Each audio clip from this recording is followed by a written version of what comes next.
Hindistan. Tutyan meydanı 3.287.000 kvadrat kilometre deň bolup, dünýäniň iň ulu 7-nji ülkesidir.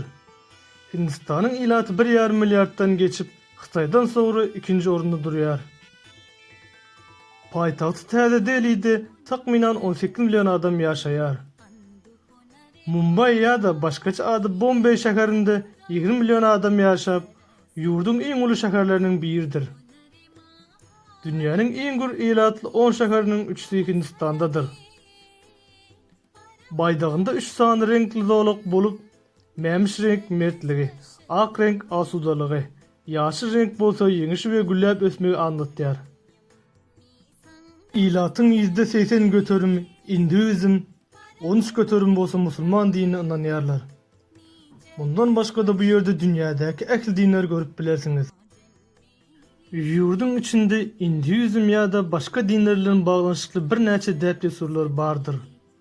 Olar ören, akla sığmajak we täsindir.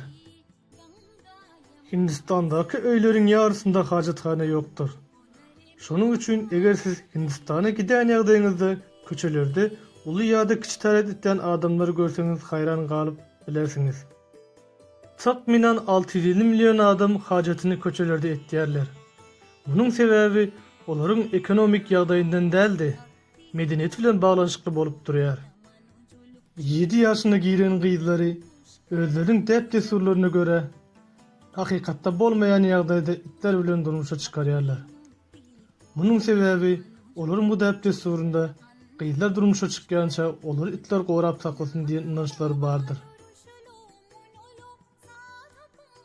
Eger siz öz ýurduňyzda öýlenmäge ýagdaýyňyz bolmasa ýa-da galyň bahas kymmat bolsa, Hindistana gitmeňizi maslahat berýär. Çünki toý edeningizde galyňy oglan däldi, beý tarap berýändir.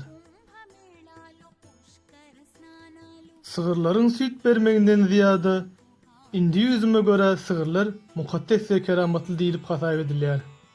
Olaryň inanjyna göre sygyr bütün älemiň enes bolan taňryçadyň nişanydyr. Köçelerde, söwda merkezlerinde, mescitlerde, bazarlarda, ýagny isleýiş ýaly her ýerde gezmegine ruhsat berýärler. Her geden ýerlerini hapalap bilýärler we hiç kim oňa garşylyk görkezmeýär. Munyň ýerine adamlar sygyrlary görseler salam berip geçip gidýärler.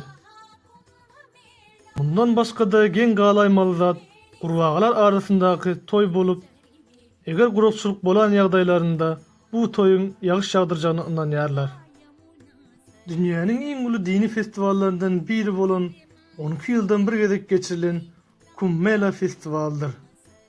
Bu festiwalda 60 milyondan gowrak adam Ganga derýasynyň boýunda ýaşaýar. Adamlar Ganga derýasynyň jenneti akýanlygyna inanýarlar we olar derýa suwa düşseler günahlarynyn ýuwulýandyklaryna inanýarlar.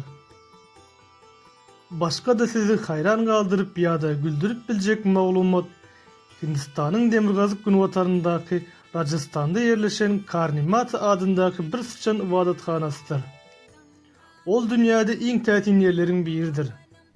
Bu ibadatxanada 20 000dan gowrak sıçan bardyr. Täze durmuşa çykmadyk gyzlar bagtynyň açylmaz üçin öňürti bu ibadatxana gelip öz ibadatlaryny edýärler. Bu ýere ziýarata elenleriň sıçanlara ziýan getirmesi gadagandyr. Ýaş çagalar bu sıçanlar bilen oýnamagy halaýarlar. Sıçanlaryň gemiren imitlerini hemde mukaddes bolanyny üçin ziýarata gelenler olaryň galdyran imitlerini iýýärler. Şol bir wagtyň özünde Hindistan dünýäniň iň uly teknologiýasyna eýe bolup durýar. Döwletler arasynda başlarda ýer alýar. 500 milyondan gowrak okap ýazmasyny bilmeýär. Emma ilatyň %10% uniwersitet okumagy bilen NASA'da işleyenlerin %36%, Amerika'daki doktorların %38'i ve dünya alımlarının köpüsündelerdendir. Hava dostlar, bugünkü videomuz size Hindistan barada käbir maglumatlar yetirmekti.